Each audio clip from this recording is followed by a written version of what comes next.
Hey everyone, this is Luminous coming to you guys with a pro to the commentary. Wait, I take that back. This is not a pro to the commentary, man. My usual intro just got me there. Of course, but as always, this commentary is affiliate DC, and for more comics content, check us out on DWS.com. This is a pub commentary, which I never do.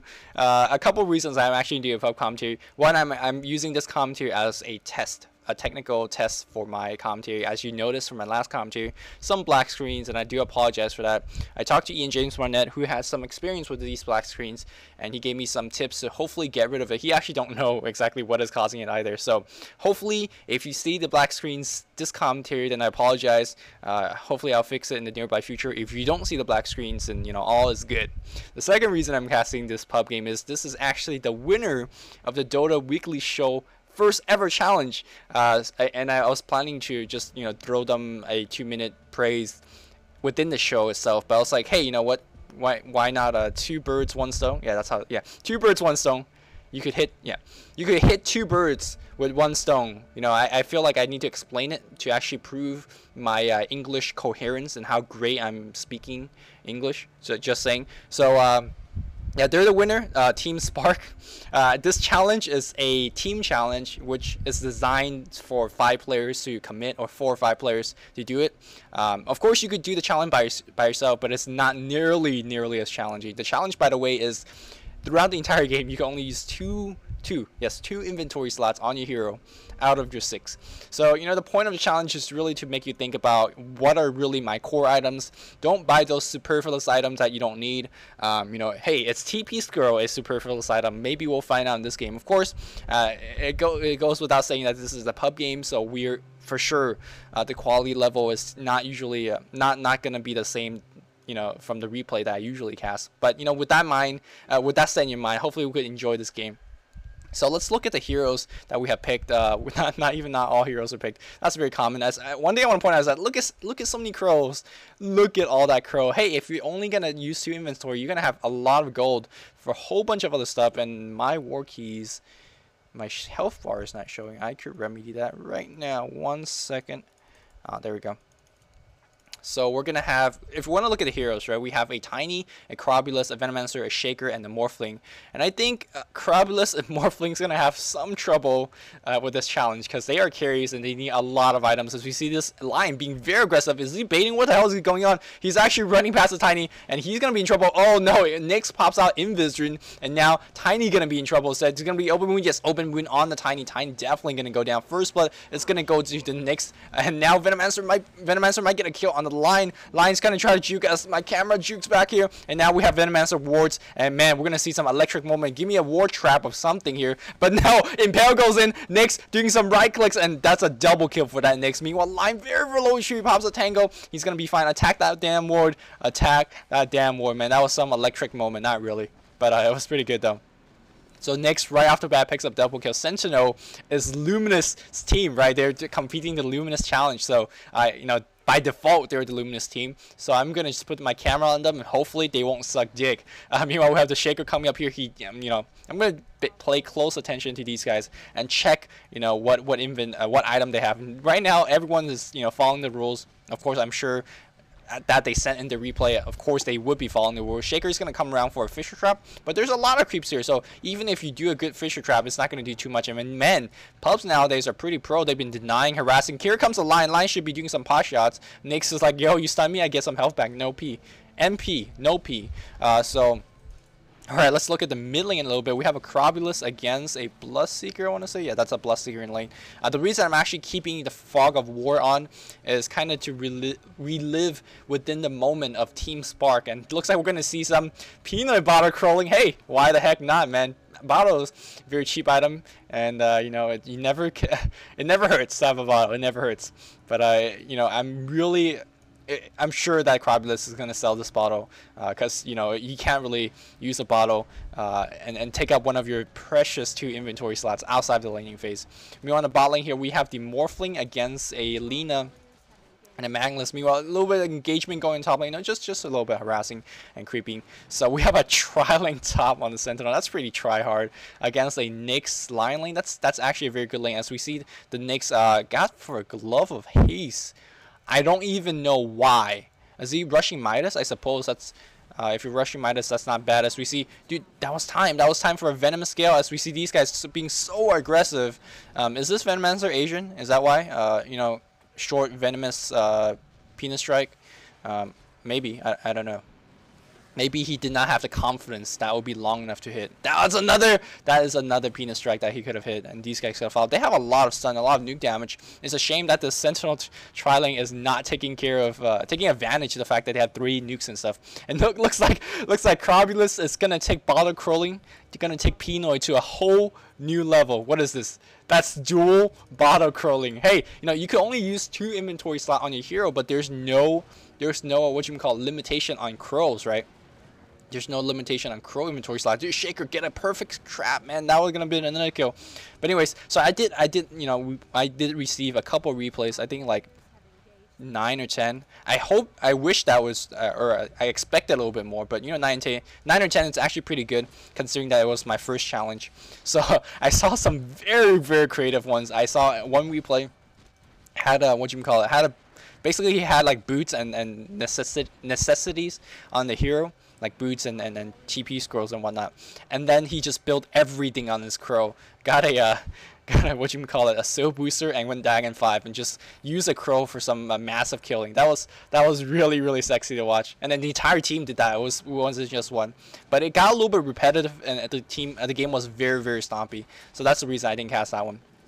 And this one, I think it's gonna be very good, at least judging from what the author of the email wrote me. As we see a little bit of engagement going on, Lion might be in trouble. Lion goes down to the poison, and now we have the Nyx coming around. Nyx open wound goes on the Venomancer. Venomancer is gonna go down because Nyx is what has a glove of haste. That is gonna help him out. As we see now, the Nyx might be in trouble. Are they gonna go for Fisher? Toss and a Fisher. Not the exact best chain stun, but the Avalanche is gonna finish off. Yes, good job by the Sentinel, by the Luminous team right now. These guys are lowing. And these guys are pubs too, so you know, pubs v pub, and we're gonna have a good time watching pub. And that's already Arcane's Root finish. That's gonna be exceptionally good. And now we have Shaker threatening for a stun. The Lion's already level 4, so he's actually pretty good, despite dying a couple of times within the lane.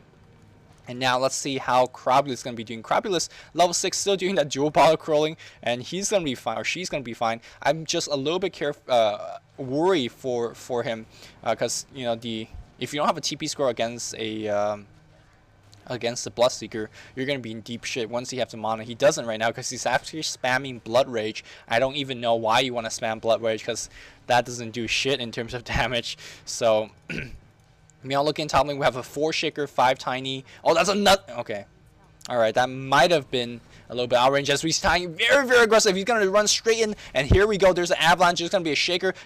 Tossed. There we go. There's going to be a Shaker hit, and that's going to be very, very easy kill. But no, here comes Nyx. Nyx is going to get a whole bunch of kill because what? He has Treads finish, and these guys don't even have boots. None of them have boots. And here we go. We're going to see Shaker going to be the first victim. Cow is going to go moo and die. Okay, he did.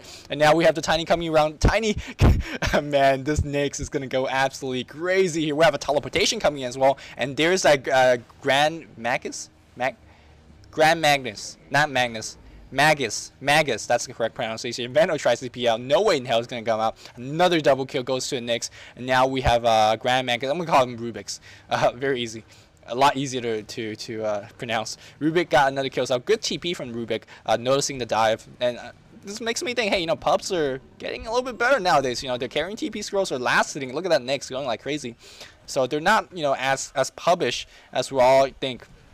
Meanwhile, here, level 7 Crobulus still doing fairly okay, mostly due to the incompetence of the Bloodseeker, I want to say, because I think Bloodseeker could definitely get a kill here. Bloodseeker going for Poor Man's Shield and Treads, most likely. Meanwhile, on bot lane here, Lina's still doing, not Lina, the Morphling still okay. Man, this team's going to have a hard time dealing with these double heavy nukes, especially when they have no items. Hey, are you going to invest in a pipe for your team? I don't know. That's definitely a very, very difficult when you have no items, no stats to work with. So let's look back to the non-fog view. This Nyx is completely trolling them because he's got what, 800 HP with string treads, and these guys don't even have boots, right? I guess Tiny have boots. Tiny have arcane boots. That's pretty good here, but I'm a little bit curious whether these guys actually have clicked on the Scourge, have actually clicked on the Sentinel guys and like be like, hey, they actually don't have any items. They only have 2 items. You know, if I ever see that in a game, I would definitely take advantage of it. But that would be too try-hard, right, in a pub. And I'm not too sure why. And Lina being very aggressive. LSA gonna hit. And there's that Impale. And gonna be a Mana Drain. Just Laguna. Just Finger. Are they not level 6? No, none of them are level 6. So I'm not too sure. They should have definitely gone at level 6. As we, whoa, what was that? That was a freaking cross. We got a nice toss for the kill. And now he's gonna just get out. I don't even... Oh, that was a Fisher from Rubik. And then another... Wow, that was sick. That was some like freaking Christianity Fisher. That's legit, man. That's legit stuff. That's crazy. Alright, meanwhile, looking in the mid lane, this Crobula is still alive. Should not be alive, and looks like Bloodseeker, level 7, has quite a bit of item, could definitely make a kill. Just Blood Rage and go for the kill. Meanwhile, a little bit of more action on the top lane here. Line not hitting 60. Line does hit 60. Got a lot of mana and could definitely make a very easy kill. And there's gonna be a great Fisher block. Line gonna be in trouble. Man, these chain stuns are absolutely brilliant. Well, I don't want to call it chain stun when they just... It's really easy, right? So, okay. So, the Suns are brilliant, and they got a couple kills. Team Lumi, let's see how they're doing. Oh, meanwhile, we have a kill on the mid lane. Yes, finally, Bloodseeker gets a kill. It's very, very easy to get a kill on Crop, especially when there's no item on her, right? So, Team Lumi is 4-7. They're down right now by a bit, especially because I suppose the Scourge lineup transition into these, into the mid game a lot better. But this is pub, and pub is where you could carry with, you know, anything. And now we see Nyx completely in trouble. You need to open Wound and Rage, and now we're gonna see, oh, great stun Fisher for the trap. And now we have, oh, Venomous Gale gets dodged because, oh no, this Nyx gonna go down despite having treads and you know, a lot of items. Regardless, you're not gonna take 3-4 guys. And this is like the second time I see Death Prophet though. Generally, Death Prophet is not gonna have enough mana, but if you're double bottle crawling, which I suppose is legit strat, as we see these guys still chasing. Rubik just stole a spell. I'm guessing it's Avalanche or Toss. Those are the only choice, right? Tiny very low HP. He's gonna come to the mid lane. And does Bloodseeker? Man, I'm gonna just keep the fog off because it's gonna be a little bit easier to cast. As we see a 4-man push in the mid lane. Someone's TPing. I don't know who the hell that is, but it's gonna get completely blocked. Lina's gonna feed. There's a silence going on as well. And now we have Bamf getting killed. Let me go ahead and introduce the players a little bit. Pyre, Spark, Bamf, badass motherfuckers. Spark, Pyre. Wow, these guys are so damn creative with their names. Spark, Blank, and Jose. Okay. Alright. And, well, you know, I don't think they're like actually a legit clan team, but maybe like a group of friends, just, you know, carrying a same tag together. And again, we have this Bam Fears being so pinoy that is not even funny. Ooh, he's got 2 items. What is he gonna do? What's he gonna do? You better put it back. He's got treads. I'm just like in anticipation here. He puts his treads. All right, okay. He's following the rules. I like that. Bam. You are really a badass motherfucker. You following the rules. What you should do is drop your other bottle and you should sell your bottle, yeah, because you got the... Okay. Anyways, we have the Tiny coming around, and this game, I'm just smiling. I'm casting. I'm not sure if you can hear it, but I'm smiling because these guys are just having so much fun. I could tell, man. They're just having... They're trying too, because it's actually pretty hard. As we see Nyx in trouble, he's going to wave out, and he's going to be fine. He does have the bottle and the boost of speed as well. Venomancer's going to turn around. He has the boost of speed as well, but keep in mind they're completely out MS right now by treads. These guys have treads, right? Nyx have treads. Does Lion have treads? No, he doesn't. Lion doesn't even have boots yet. What the heck? This Lion actually have less item than, well, hard to say. I was gonna say he actually has less item than these guys, but these guys only need to fill 2 inventory slots, so it's I suppose a little bit easier. Crobulus doing his thing, especially when you're doing a crop with treads and doing bottle. Definitely should switch your treads away from intelligence, switch it to agility preferably, and then drink all your bottle juice, and then switch it back to your agility for a little bit more extra mana spammage. Rubik's a little bit trapped by his own creep, and he's gonna go down. Very lucky, but meanwhile we have an Impale, and now we have the, oh my god, is Morphin gonna be in trouble? Shaker drops his huge ult, doing a lot of damage. Now we have the Bloodseeker trying to run out. Nyx in trouble as well. Are we gonna have... He's bottling up, and there's gonna be yet another kill. Very well done. Now Bloodseeker might be in trouble. Toss! Oh my god! That was a sick toss. There's a big LOL. Man, these guys are actually doing fairly good. Wow, well done by Team Lumi. Double bill being picked up by Bamf. And the score is suddenly 10-8 in favor of Team Lumi. They're gonna get a tower push as well. And I suppose that's a difference of playing with friends. You know, a little bit more coordinated and whatnot. So that's really cool. Strong teamwork. Can submit, man. Can submit. Look at him having fun. LOL being typed.